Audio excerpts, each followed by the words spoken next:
Terceira leitura de Rolf, de textos de Shri Aurobindo, do capítulo Os Guardiães da Luz, da obra O Segredo dos Vedas.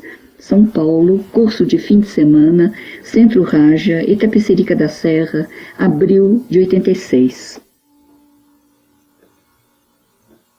Onde Mitra e Varuna, quer dizer, onde as qualidades são postas não uma contra a outra, mas, ou umas contra as outras, mas onde são comparadas. Então o próprio capítulo é de Mitra, mas começa com Varuna, o que mostra justamente a íntima correlação das duas divindades.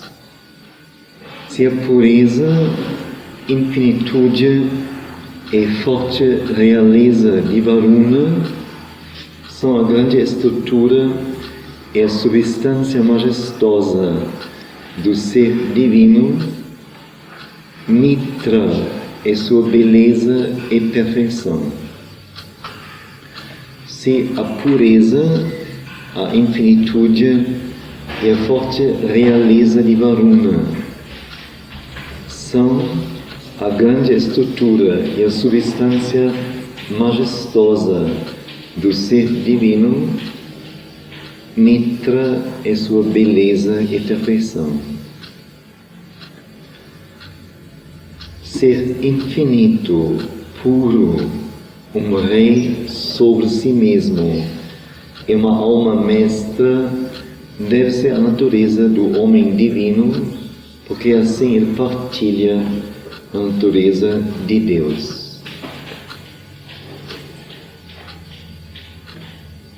Quer dizer, tem como que um ideal de auto-aperfeiçoamento, de ideal daquilo que cada um de nós deveria alcançar um dia. Ser infinito, que não fechado sobre si, e não só aberto a partir de movimentos próprios para outros, mas mesmo ser infinito, quer dizer, não ter casa para si mesmo, em si mesmo, mas servir só para abrigar, para dar terreno para conter, para ser espaço para as coisas que deveriam ser realizadas, e não fazer a sua escolha segundo suas utilidades e vantagens e apenas realizar isto, mas como que despersonalizar-se, impersonalizar-se, impessoalizar-se. Então, ser infinito, ser puro, poder encontrar todos os seres e coisas sem querer possuir, sem querer tirar proveito, sem também odiar, sem repelir, mas simplesmente receber as coisas, os seres, dar-se ou dar a eles.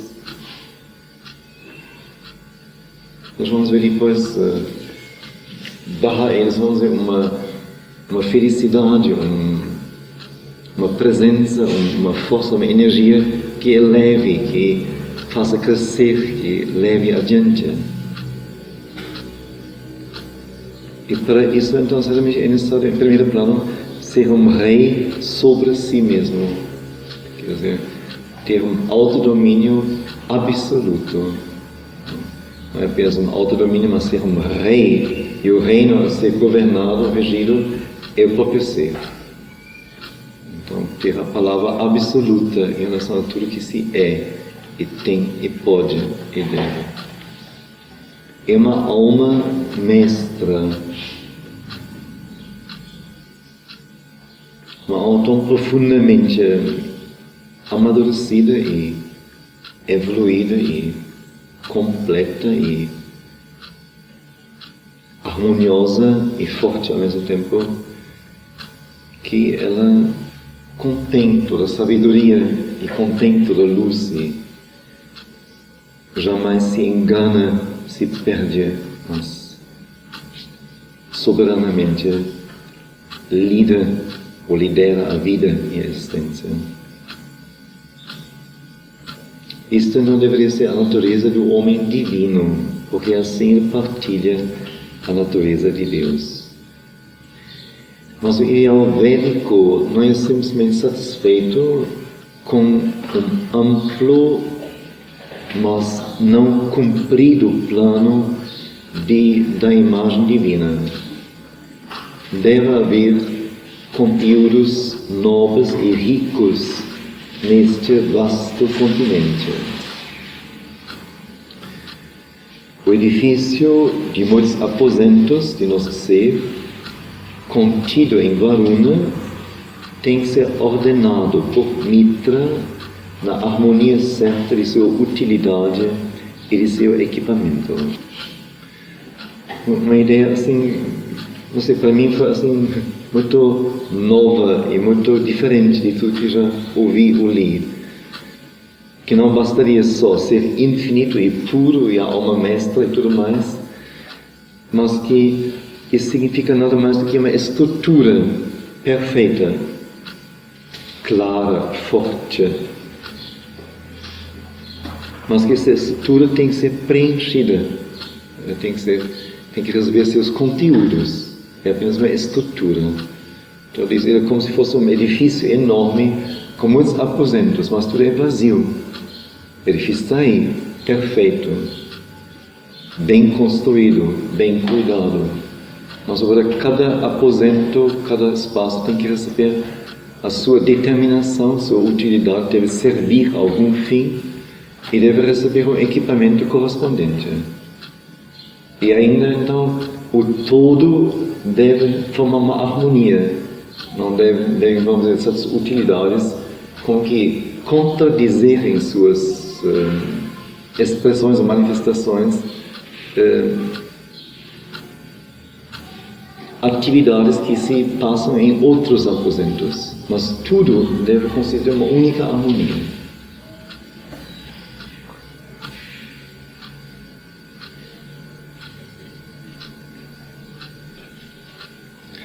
Por exemplo, aqui, esta leitura sobre as divindades védicas.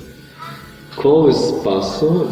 Cada um normalmente está oferecendo espaço nela, no mínimo na sua intelectualidade, a esta leitura, isso que é dito aqui.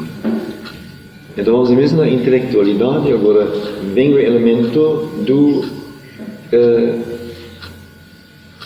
das divindades védicas. Onde pôr isto? Como relacionar com os conhecimentos, as visões, as concepções que já se tem? Onde colocar? No fundo, deveria haver uma rearrumação total, um reordenar, porque não pode simplesmente sobre o que é grudar ainda.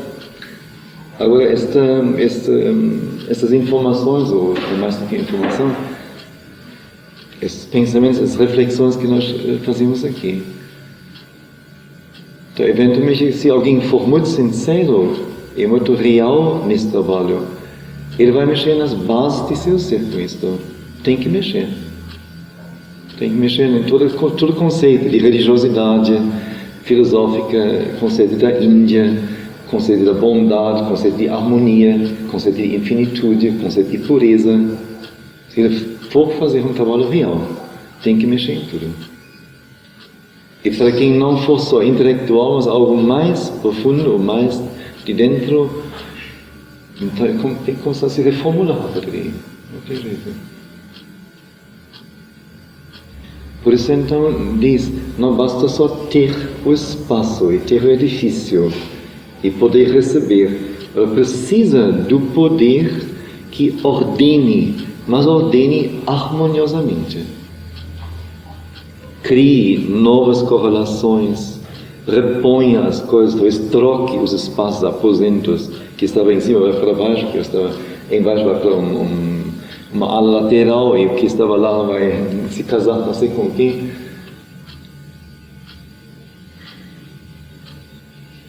E para isso então Mitra tem que entrar em ação, não? Ele é o ordenador, o harmonizador. Porque, diz ele, a divindade é uma plenitude tanto quanto uma infinitude. A plenidade é tanto uma plenitude quanto uma infinidade.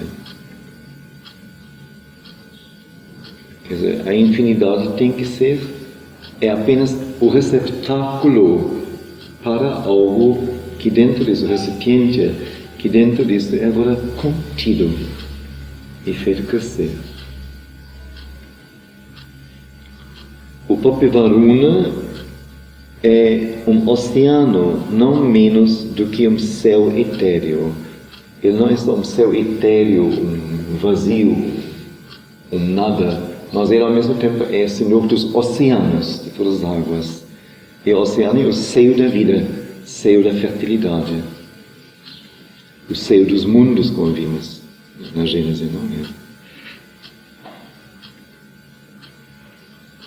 Puro e sutil como o éter, a sua forte substância, no entanto, não é um vazio sereno ou uma onda leve de paz inativa.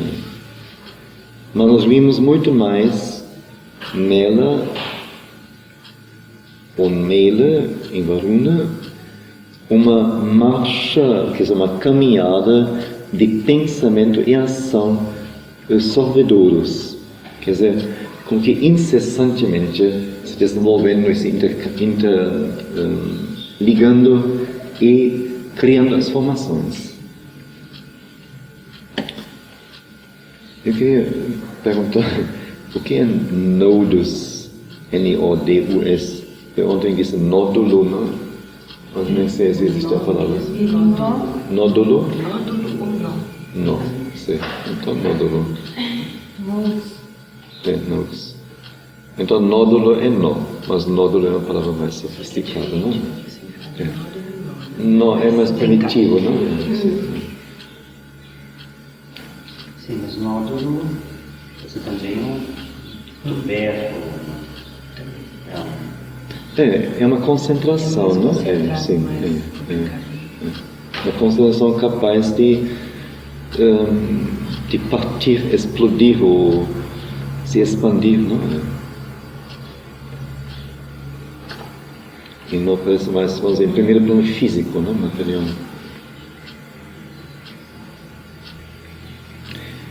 Então ele foi escrito, Varuna, como um nódulo, que é uma concentração em que toda a sabedoria é reunida e como um monte sobre o qual os trabalhos originais não caídos dos deuses são suportados.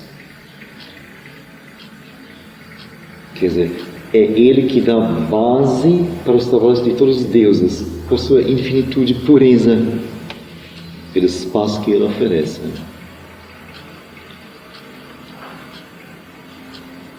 Quem então reúne o conhecimento dentro deste nódulo, ou quem interliga a ação divina neste sustentador dos trabalhos?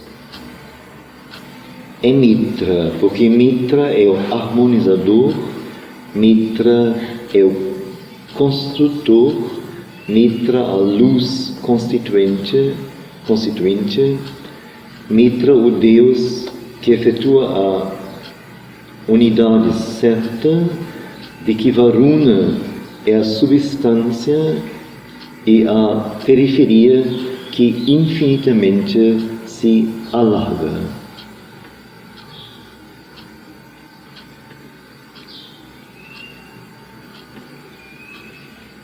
Então, às vezes, Mitra é o harmonizador. Quer dizer, cada um de nós deveria ter o poder de harmonizar, seja o que for, onde for, em que região, em que situação, sempre esse poder deveria ser ativo. Mitra é construtor. Nós deveríamos sempre tentar construir a cada momento, não só fisicamente, materialmente, mas intelectualmente, relações humanas, o que for.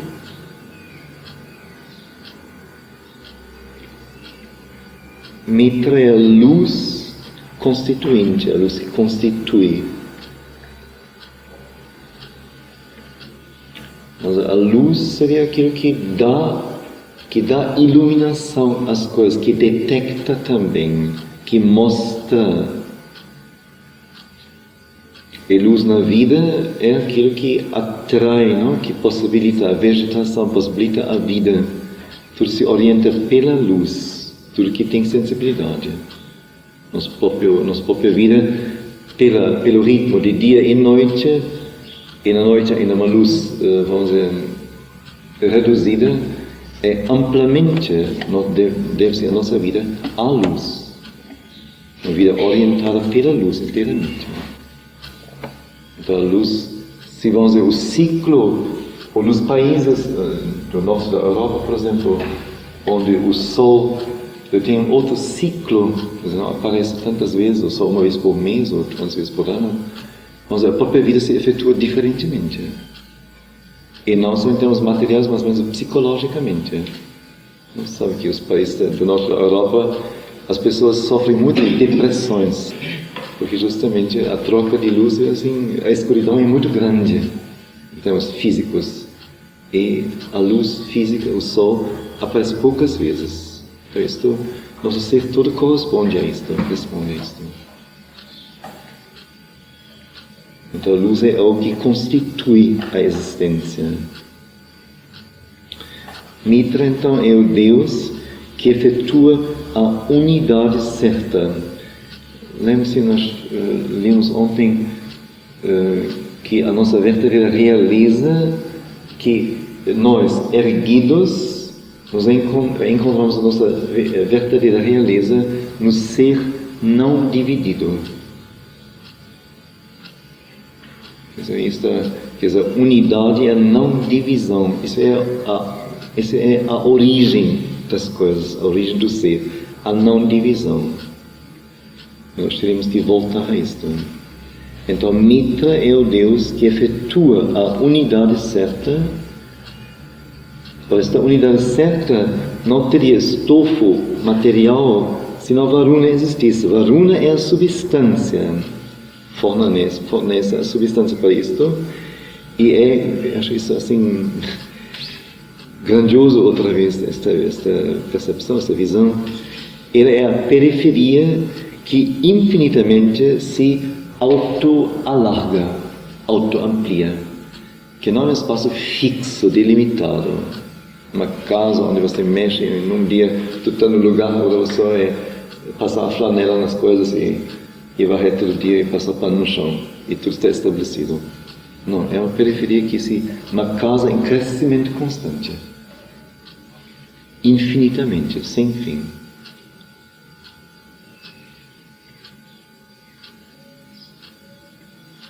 Como se fossem duas tarefas nossas, não? Porque Varuna é Mitra, então não basta ser só Mitra, aí vamos nos esquecer de crescermos. E não basta só ser Varuna, aí vamos crescer infinitamente, pegar tudo e abraçar tudo, mas as coisas não ficam ordenadas, não ficam harmonizadas dentro disso. Então é um trabalho duplo, em duas linhas. O autoalargamento e sempre de novo esta reordenação das coisas, esta reharmonização das coisas. Cada vez mais complexo o que surge disso. Mas isso seriam duas entidades dentro da gente ou seriam duas entidades? Ou sim.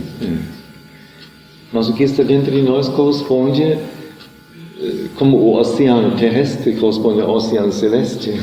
Então, o que está em nós corresponde a poderes ou a qualidades originais, vamos dizer, do divino na origem.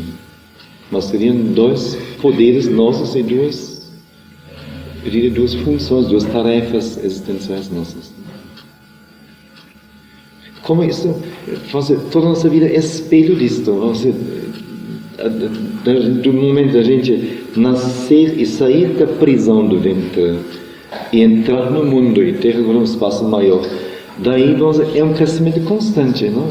A criança conquista os espaços, o adolescente mais ainda, e depois se acrescenta a família, e a escola, ainda a profissão, E a partir do momento que começa a família, primeiro a própria família, a Fundação Família, é um outro alargamento. Primeiro, depois é a própria prisão, né? A própria jaula, para a maioria das pessoas.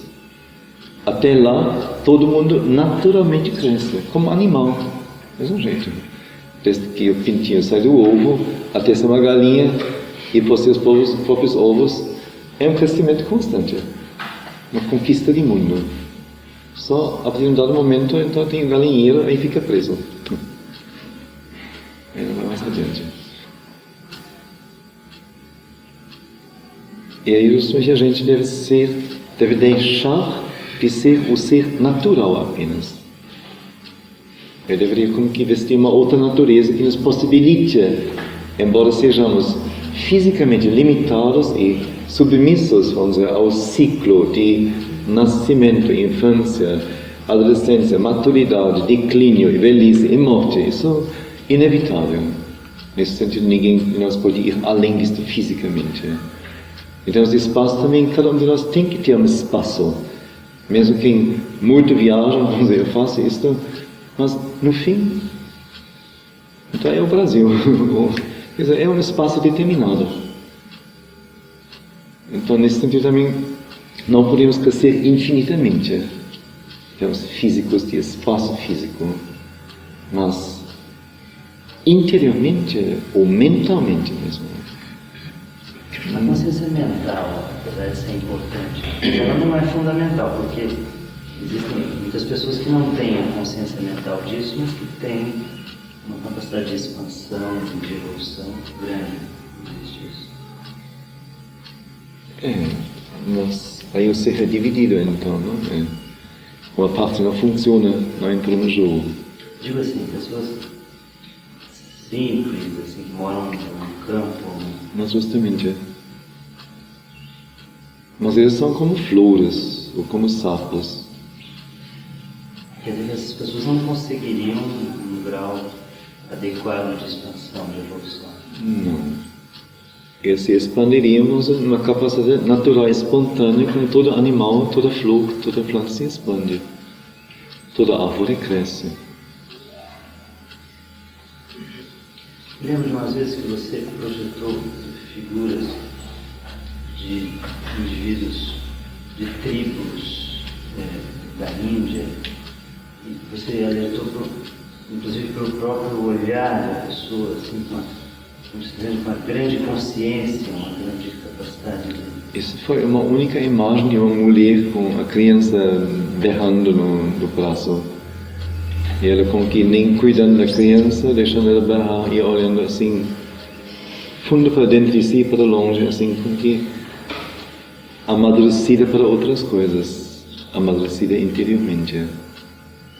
Mas se nós queremos ser o ser inteiro, com todos os dotes que ele tem como ser humano, então não basta amadurecer interiormente. Em termos interiores basta, mas em termos de uma existência total, não. Impossível. Mas quais seriam os requisitos para essa existência total? Bom, nele falta toda uma percepção, vamos dizer, das múltiplas regiões e múltiplas possibilidades da vida. Ele vive na natureza, como que embutido nela, não? Uma parte da própria natureza. Toda a sua vida é isto. E assim, vamos dizer, todas as suas capacidades e tendências e possibilidades que também estão nele só vão se desenvolver determinados pelo seu trabalho, pelo que ele vê, que ele ouve, que ele precisa, necessita para poder existir. Isso é pouca coisa. Mas não pode acontecer que ele, por exemplo, acredite em Deus e acredite numa vida interior, cresça, você falou acabo isso. De dizer. Acabou de dizer. Mas isso não seria tudo, então? Não. Impossível. Não, eu sei. Porque existe a parte intelectual e... Existe a parte física também, né? Vital, emocional. Mas o mais importante não seria essa vida interior, esse crescimento em direção Mas se falamos de unidade, não tem mais importante e menos importante. Unidade é unidade, onde tudo é levado ao seu máximo, ao maior domínio. Nosso domínio, nós temos um desenvolvimento extremo, mais possível, maior possível. E agora, unido tudo isto num todo, é justamente a dificuldade.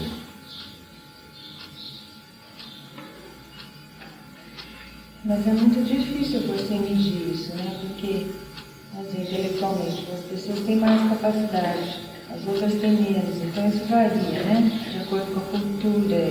Eu não estou medindo, estou apenas como que colocando diante de nós um ideal de onde alguém que seria não sei como dizer, que chegaria a plenamente viver todas as possibilidades que estão no ser humano como ele deveria ser. Agora, do resto, ninguém de nós está lá. Mas certamente o camponês e pescador não são entre os mais avançados da humanidade, mas são entre os mais atrasados. Eles ainda constituem muito mais uma vivência presa à natureza, como todo animal do planeta é.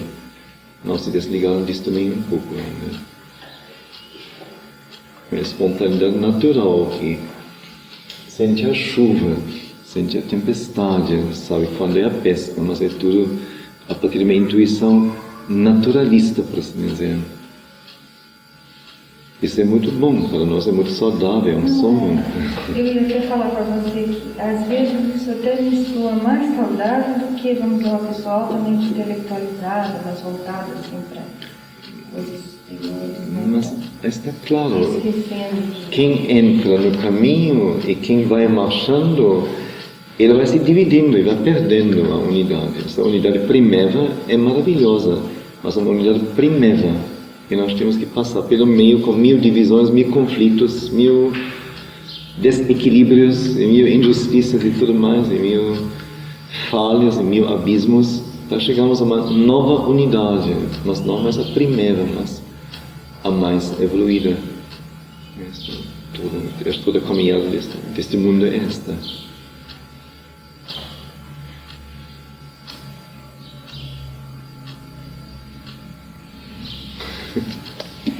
Eu quero acreditar muito nisso. Você nem tem jeito. Você vai agora voltar para ser uma camponesa ou nem tem mais jeito. O jeito é ir em frente só. Para trás não pode mais. Já começou a sua caminhada, então.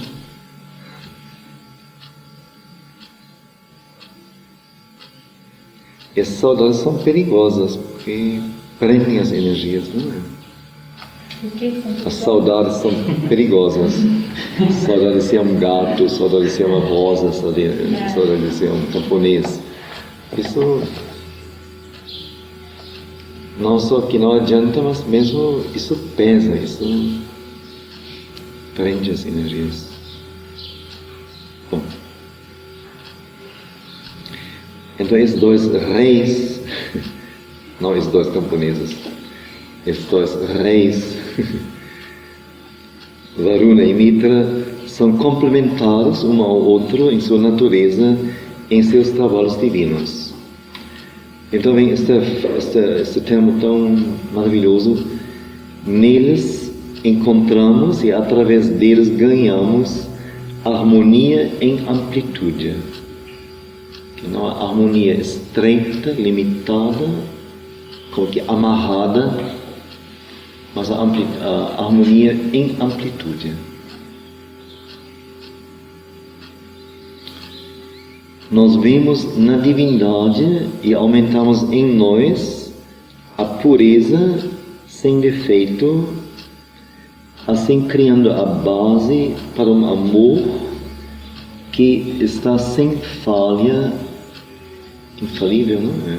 Infalível na sabedoria. Leia mais uma vez. Ontem não li porque achei muito complexa a frase, mas hoje tomei coragem. Nós vemos Nós vivemos na divindade e aumentamos em nós. Que no momento que nós vemos uma coisa, isso começa a trabalhar em nós e a surtir crescimento em nós. E aumentamos em nós pureza sem defeito. Não uma pureza temporária, pureza em certos assuntos, em outros assuntos deslizamos ou caímos ou quebramos. Mas pureza sem defeito, sem falha. Desta maneira, quer dizer, a pureza sem defeito seria a base, desta maneira, criando a base para um amor infalível em sabedoria. Aí vem esta antiga sabedoria que já há muitos anos que coloquei assim na forma de uma palavra budista, não? Que fala de uma águia. Ele diz o amor sem sabedoria, sem conhecimento é como uma águia que tem apenas uma asa. Então a águia, vamos dizer, é a ave rei, não? Criada para voar.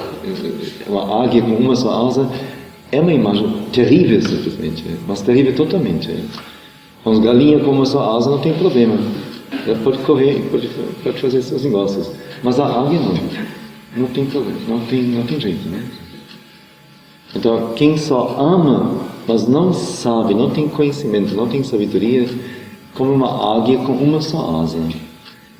Agora, também, quem apenas tem conhecimento, apenas tem sabedoria, mas não tem amor, é também como a águia que tem só a outra asa.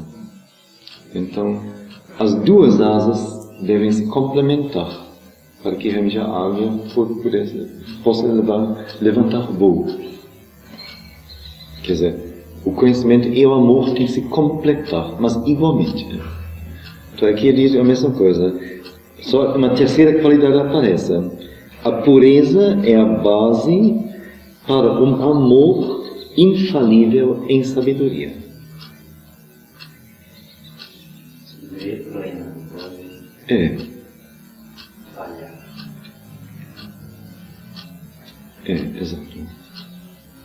Não deveria haver nenhum momento, situação, ponto onde o conhecimento não penetrasse e não soubesse responder ou esclarecer. Eu sempre dou exemplos assim muito banal, muito banal mesmo, mas vamos dizer, alguém passa uma camisa, não? E assim faz com muito amor, não? Passa a camisa, não? Passa outra camisa, passa para lá, ele pode também estar toda queimada, não? Então vem e diz assim, eu fiz com tanto amor, assim, quem tem tanto em você, né? Eu digo, oh minha filha, queimou a camisa, não? Coisa. Aí foi um amor sem sabedoria, sem conhecimento. Não adianta melar de sentimento, emoção e não ter o conhecimento, vamos dizer, objetivo de como traduzir isto em ação, ou em vivência, ou em existência, em algo real. Isso é a nossa grande falha, não? Nós assim, trocamos muito a emoção, que é fácil, pelo amor verdadeiro.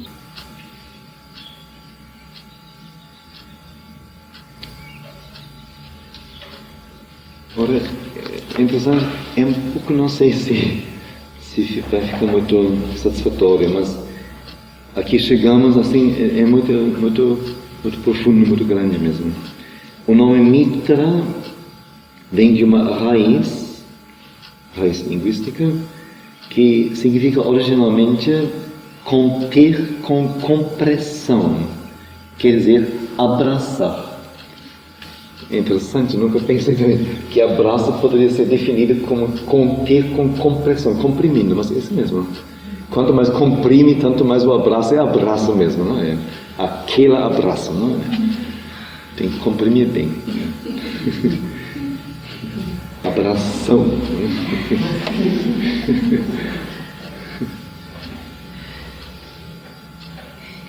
Então, Mitra dá os abrações.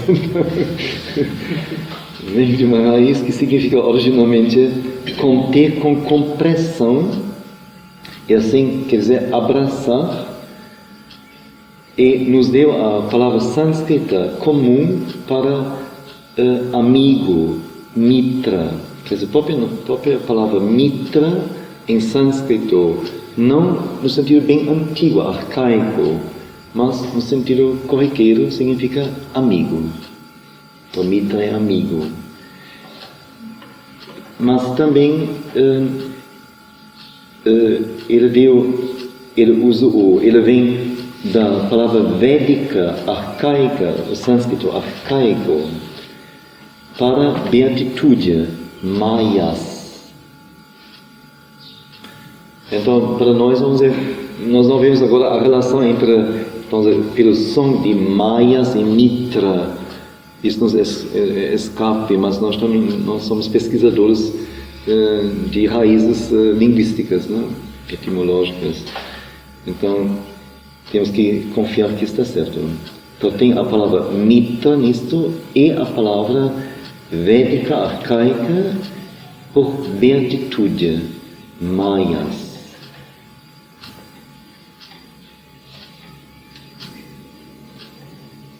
Quando as outras divindades, especialmente o brilhante Agni é o deus do fogo, da aspiração, as maiores divindades, representando especialmente a vontade divina. Quando as outras divindades, especialmente o brilhante Agni, aparecem e são chamados de amigos que ajudam ao ser humano, que sacrifica, que os venera, então disse deles, de Agni e das outras divindades, que eles são como mitra, ou que eles são mitra, ou que estão se tornando mitra.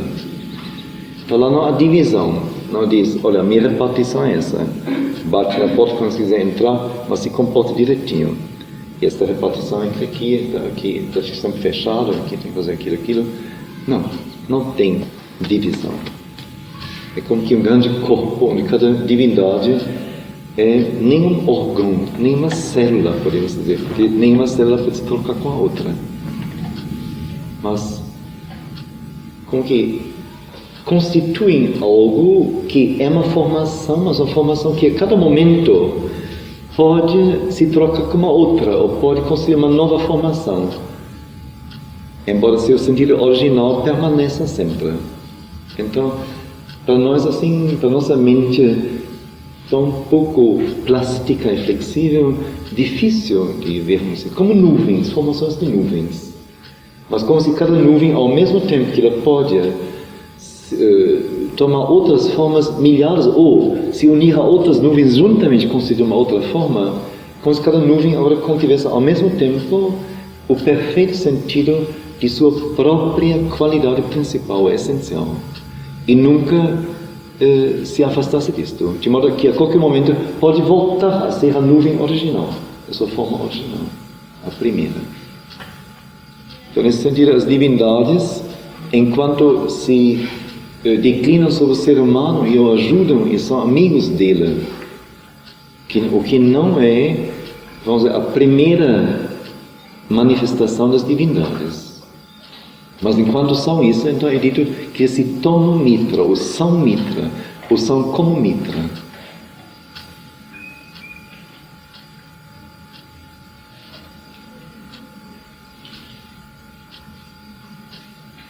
Então, como se diz também entre nós, não? Se diz, bom, Deus é mãe, Deus é pai, Deus é amigo, Deus é juiz, Deus é, não sei. E ao mesmo tempo, Deus é sempre Deus. Deus que se aproxime de nós como amigo, como companheiro, como mãe, ou como pai, ou como professor. Ele sempre, ao mesmo tempo, Ele é Deus. Uma coisa muito diferente e muito mais vasta e ampla e profunda. Então, nesse sentido. E nós então poderíamos dizer que, vendo agora, especialmente que Agni muitas vezes é chamado de o amigo dos homens. que então a força de vontade divina, ou qualquer outro poder ou personalidade da divindade, se revela então como o amor divino. No momento que Agni se debruça sobre o ser humano, o ajuda, e se diz dele, ele é como Mitra, ele se tornou Mitra, ou como que Mitra se revelando através dele. Então, nesse momento, a vontade divina se revela como sendo o próprio amor, debruçando-se sobre a humanidade. Por isso, nós devemos supor que para estes simbolistas, os rishis védicos, Mitra era essencialmente o Senhor do amor, um amigo divino, um gentil ajudante dos homens e dos imortais.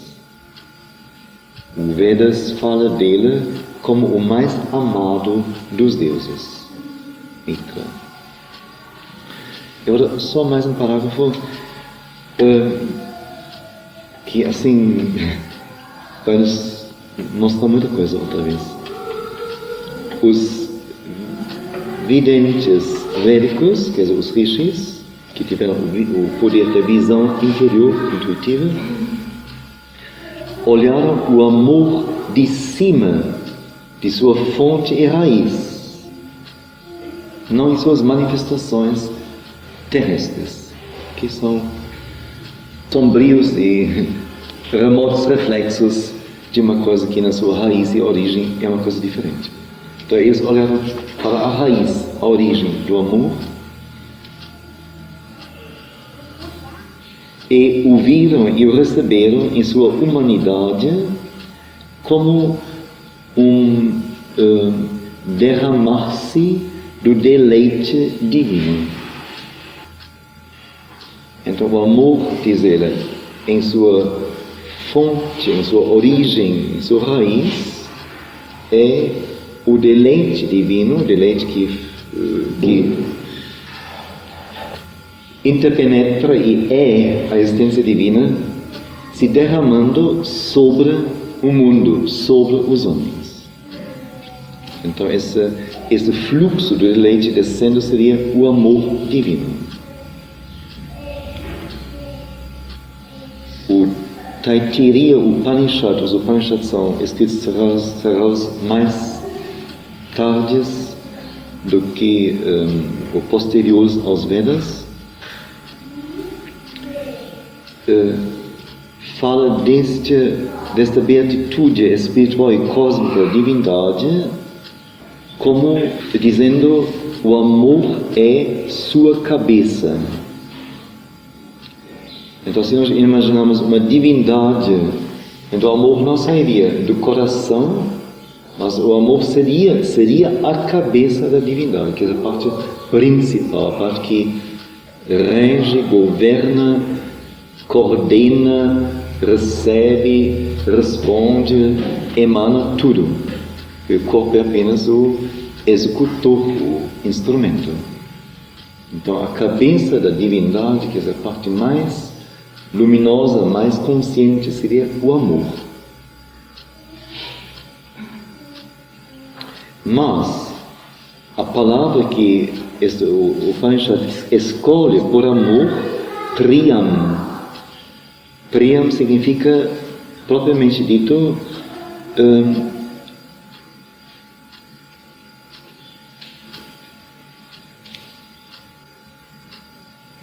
o estado de beatitude dos objetos do prazer e da satisfação interior da alma. Quer dizer, a qualidade dos objetos em que a alma participa, que a alma acolhe, com que a alma lida, que dão à alma seu prazer interior, sua satisfação interior. E os próprios objetos, então, com que ela lida para poderem dar a ela esta satisfação, esse prazer interior, os próprios objetos conteriam um deleite pleno, uma beatitude plena. E agora vem a coisa tão interessante. Os cantores védicos, os bardos védicos, usaram a mesma psicologia. Eles casam, combinam as duas palavras, as noções mayas e praias. Mayas, praias. Mayas é o princípio da felicidade interior independente de todos os objetos.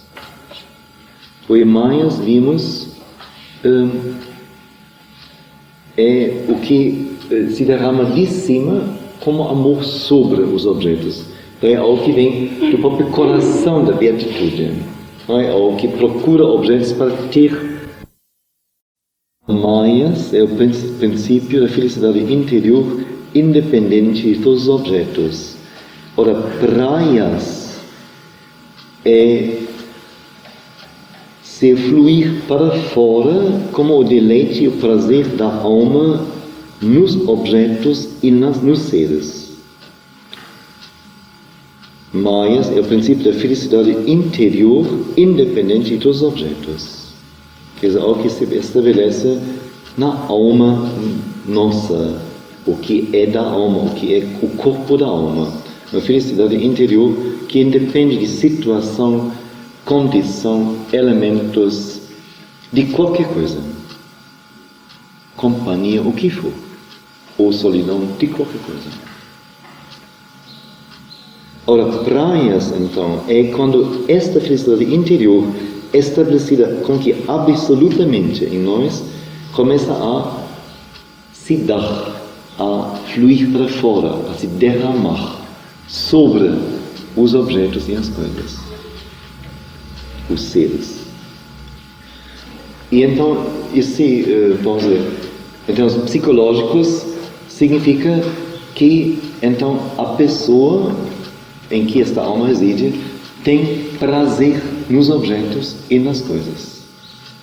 Quer dizer, lida com elas num sentido prazeroso, mas não no sentido, vamos dizer, prazeroso sensorialmente. Embora possa se traduzir nisso também. Mas a primeira questão seria, vamos dizer, ver, descobrir a beleza, ou despertar a beleza, despertar a harmonia, despertar a pureza, afirmar a pureza, afirmar a beleza, afirmar a harmonia no objeto, na pessoa, na coisa, independente da condição desse objeto da pessoa. Então não algo que como que mede a harmonia agora em termos de centímetros ou de superfície ou o que for, de proporção. Isso é pobre, isso é superfície, isso é casca, não? Isso é físico. Mas que no deformado, fisicamente, eventualmente, ou no não maduro, ou no desequilibrado, vê no mais fundo o equilíbrio, evoca este equilíbrio, chama ele, afirma ele. Mas não dependendo desta relação, porque justamente esta capacidade está toda dentro, estabelecida. E quando ela se dá, então, ela não depende, ela não se torna dependente, mas é uma doação livre, simples, direta. Sim. Existem algumas filosofias que dizem que Maya é tudo aquilo que alimenta ao arqueiro, entende? Agora você me disse isso, agora Sim. Isso é uma parte bem importante, base, sim. Bem importante para mim, assim, de você se acionar com aquilo, mas só para te levar a condições melhores. Por isso, justamente, Laís fez pedido sobre Maya, não é? Porque, segundo Sri Aurobindo, então, Maya seria o poder prazeroso do divino de criar. Quer dizer, a partir de seu deleite, amor, criar o mundo e dar a este mundo, inserir nele este deleite, esta beatitude, este prazer. E como que uma coisa derivada é depois só ver esta criação como que destituída de, uma vez saída do divino, mas não mais em ligação com ele, e ver visto um objeto, como você diz, de apego, de perdição, uma ilusão, uma coisa que não existe na verdade, que não tem realidade. Inclusive algumas filosofias que dizem que o próprio corpo, né, é uma ilusão, vai é que vai, inclusive, chegar a cometer suicídio, austeridade violenta. Mas nós vemos que não é. É totalmente. Então, esta felicidade védica é esta felicidade divina que traz consigo a dádiva de uma, agora, isso sinto outra vez importante para nós, de uma posse pura e de um prazer impecável, ou sem pecado, em todas as coisas. Quer dizer, a felicidade védica é esta felicidade divina que traz consigo a dádiva de uma pura posse e de um prazer sem pecado em todas as coisas. Porque se, como diz, praias é o fluir para fora, derramar-se da alma, desta felicidade e virtude, sobre as coisas, assim entrando num relacionamento deleitoso com as coisas, mas não para cobrar, para prender, para possuir, para ter, mas apenas para dar. E como eu digo, evocar na própria coisa a sua alma de beleza, alma de harmonia, alma de ordem, alma de luz. Então, aí a posse, mesmo que então isso chega a ser uma posse física, material minha, alguma coisa a gente tem que possuir, camisa e não sei o quê, não fica uma posse impositiva, uma posse que marca a coisa, mas pelo contrário, beneficia a coisa, eleva, liberta. É uma posse ao mesmo tempo que é pura, no momento que a coisa sai, então deixa ela sair. Não se apegue a ela, não se prenda a ela.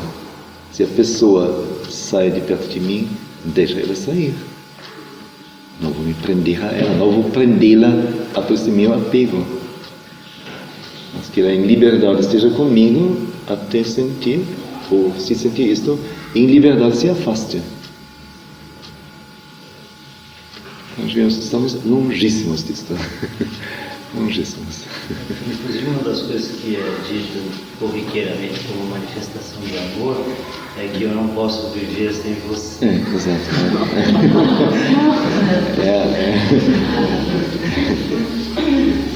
É a cadeia mais forte, não, que se fosse oferecer a alguém. A gente ouve muito isso em novela. Sim. E não só ouve, mas vê na vida mesmo, não? As pessoas não conseguem mais viver sem a outra pessoa, sem objetos mesmo, sem coisas, não? Daí então toda a infelicidade, toda a dor, toda a tristeza, saudades, tudo isso, não? É tudo isso. É vocabulário de apegos, apenas. Podia ser assim, bem um padrão de afetividade. É isso mesmo. Que é imposto. É a base mesmo, não? É o fundo, é o fundamento. Bom, então só para completar a frase, o parágrafo, então, a felicidade védica é esse prazer, esta felicidade divina que traz consigo a dádiva de uma posse pura e de um prazer sem pecado em todas as coisas. Não numa seleção determinada de coisas, mas em todas as coisas, fundada no toque infalível da verdade e do justo, na liberdade de uma ampla universalidade. Que não possa ter coisa excluída, coisa banida, coisa posta no canto, ou enterrada num porão, tampada. Mas tem que ser uma coisa livre, universal, aberta. Mas o que nos impede para nós sermos isto é o ego, simplesmente, não é o eu. É ele que teme a perda, a perda de si mesmo, a outra perda. Né?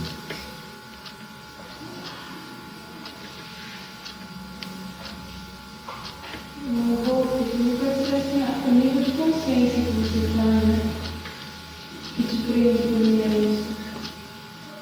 Mas nós não somos outra coisa a não ser consciência. É a nossa consciência que faz que somos. Fora isso, você só é não sei quantos quilos você pesa.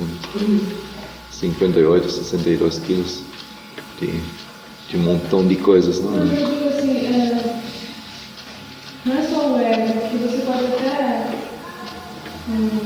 Mas é que determina, mas é ele que prende a consciência. É ele que prende a consciência. É ele que determina a consciência. Por isso, justamente, a palavra decisiva de Sri Aurobindo em tudo é o que é necessário unicamente é uma mudança de consciência. Justamente sair da consciência do ego, do eu, que tinge e torna sombria toda a nossa visão do mundo, da vida, mudar esta consciência para uma consciência onde o ego não mais existe. Porque a sua percepção é certa, é perfeita, correta, corretíssima. Mas, como digo, nós só existimos enquanto somos consciência. O resto não é um ser humano. É um aparato.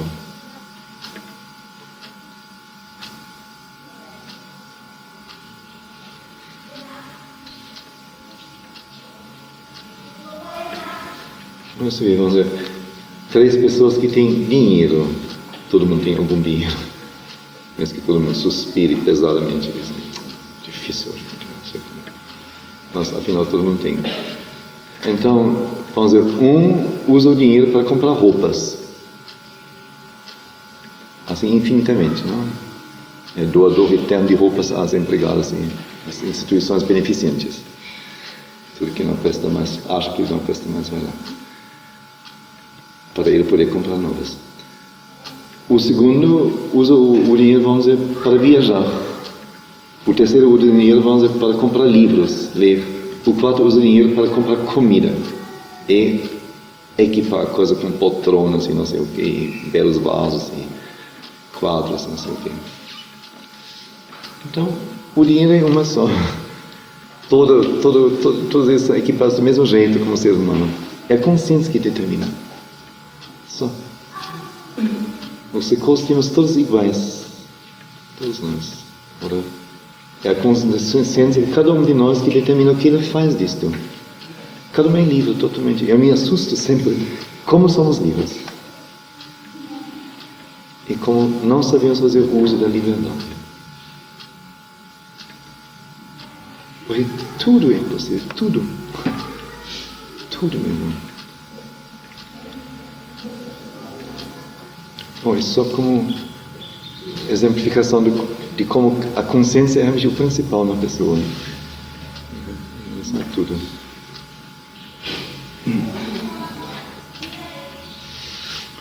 Ora, no que acabamos de ler, o que me bateu assim fortemente foi que vamos dizer, o nosso prazer em coisas deve ser algo que primeiramente deve ser estabelecido em nós. Quer dizer, a não ser que nós possuamos esta felicidade em nós, ou esta luz, esta harmonia,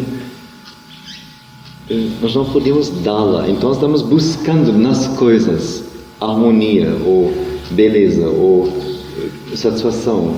E com isso justamente está se estabelecendo o apego, o desejo, a substituição dos verdadeiros valores por falsos, porque os valores, vamos dizer, as coisas, as pessoas que nos dão então os prazeres. Então nós nos prendemos a estas coisas e pessoas, enquanto na verdade não buscamos pessoas e coisas, absolutamente. Não está dentro de nosso destino. Mas se tornam para nós indispensáveis porque nos fornecem certos prazeres, ou certas satisfações. Enquanto o nosso encontro deveria ser livre inteiramente. Eu já possuo tudo em mim. Não preciso mais buscar em ninguém nada. E depois posso me dar livremente a cada um.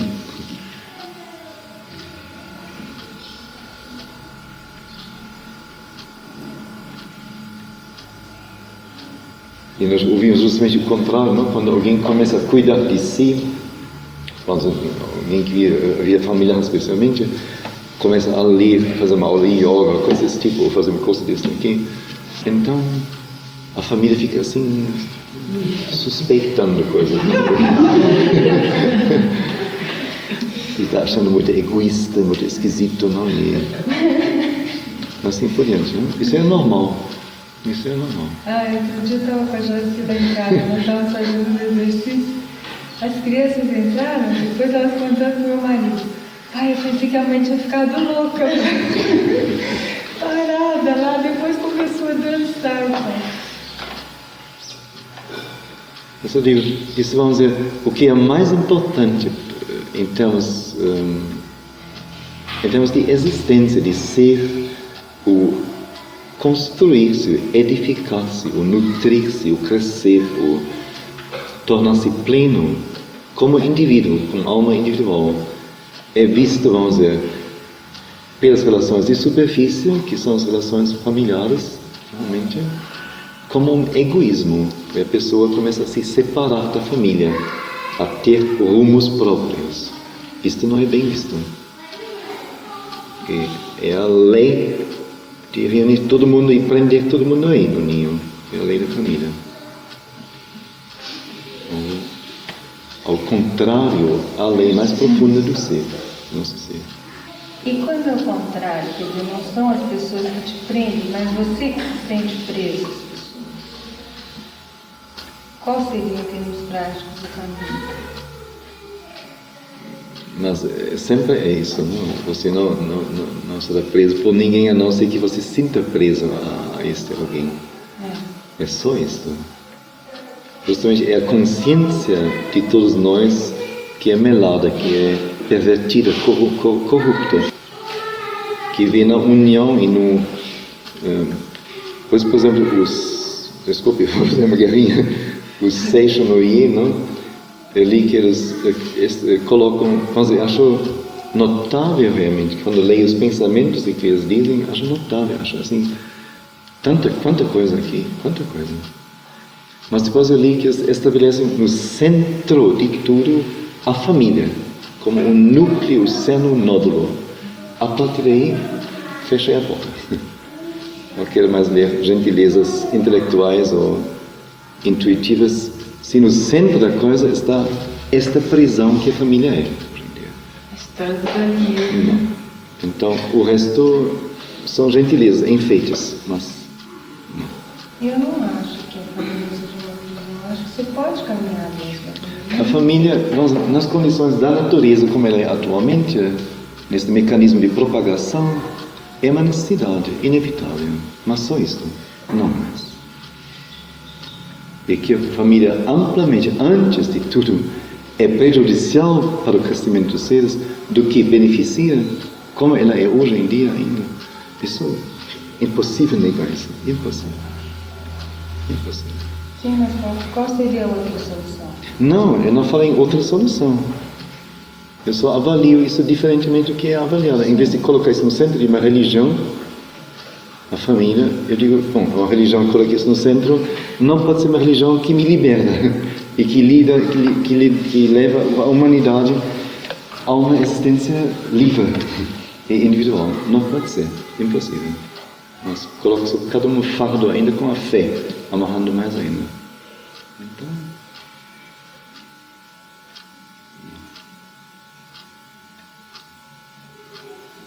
Porque o Gandhi, por exemplo, estava na prisão, ou parece que até o próprio Sri Aurobindo, né? Esteve na prisão, e ficaram tranquilos, né? Ficaram tranquilos. Porque o Gandhi é uma Mahatma, uma grande alma, e Sri Aurobindo é um Sri Aurobindo. Pois é. Não, mas isso é sinal. Isso é sinal que a coisa... Bom, eu se fosse para uma prisão, tenho a impressão que eu enlouqueceria, né? Agora, eu quero dizer que essa prisão, esse galinheiro, ou a família, eu acho que é possível se trabalhar dentro disso. Mas claro que é possível. Como que você vai fazer? Você vai abandonar seus filhos? Eu não entendo essa sua colocação, porque eu sinto a coisa muito próxima, né? Quer dizer, Não, é justamente para fazermos desconfiantes diante da segurança assim padrão, não, de que a família assim é a própria coisa, não, assim todo mundo assim, por exemplo eu, não, a primeira pergunta aqui no Brasil nos primeiros anos foi sempre, mas o senhor está só? Onde está a sua família? Ficou lá na área. Todo mundo se assustando, não? Imagina, sozinho. Estou sem dormir. Sem babá.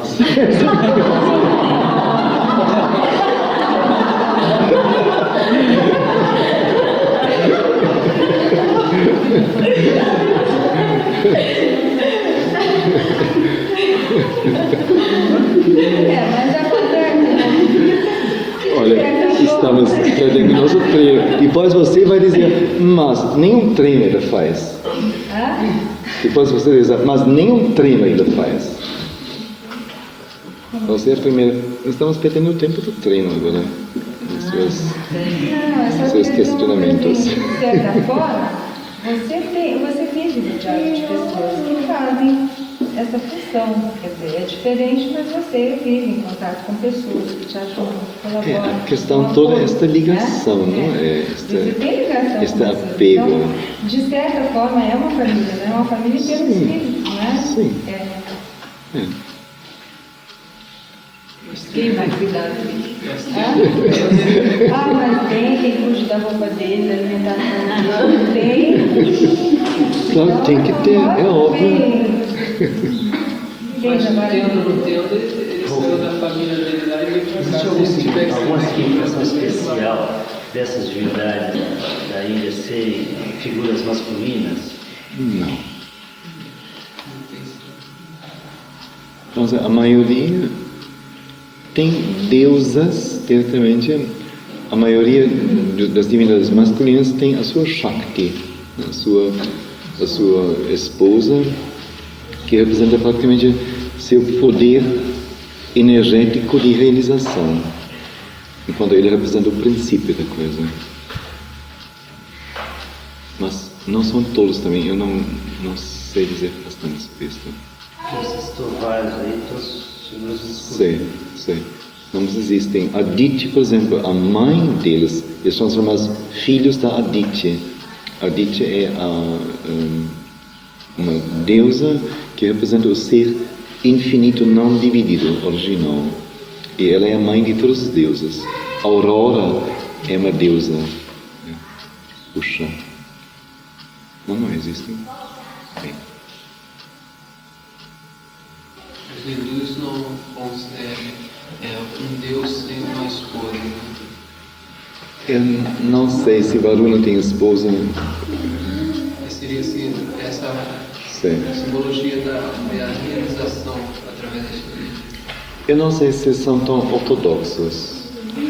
Eu espero que não sejam.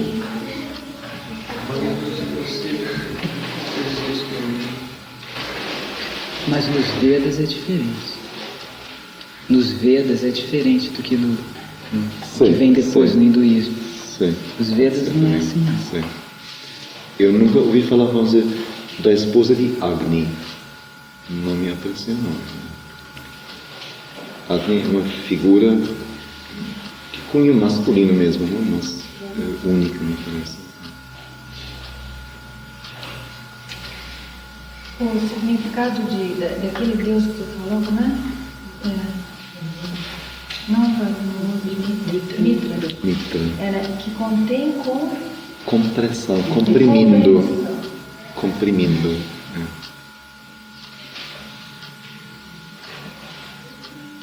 É interessante porque a psicanálise usa muito essa palavra contém, conter, conteúdo, continente, com esse sentido. Então, quer dizer, coisas que apareceram nesse século, que todo mundo acha assim, mais a maior descoberta da história, esses, como é que fala, os rishis? Os rishis já, há quantos mil anos já perceberam, já tiveram essa impressão? É incrível isso, né? Mas não é incrível não, porque eles viveram muito mais próximos à origem, à consciência original, uma consciência mais total e profunda. Nos tempos arcaicos, todas as culturas tiveram isso. E a gente se afastou muito disso. E essas obras que contam seria uma espécie de Bíblia, contaria o que aconteceu lá com eles. Não, os Vedas é uma coletânea, uma coleção de hinos que eles cantaram às divindades, venerações. Seria uma espécie de Bíblia do né? Sim. É, como o... Seria uma escritura sagrada, sim. Mas não tem histórico, não tem contos, simplesmente são hinos dirigidos às divindades.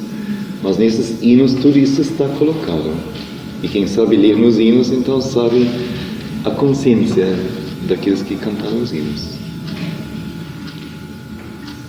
Mas eu acho que a gente tem que fazer um pouco de ginástica, não é?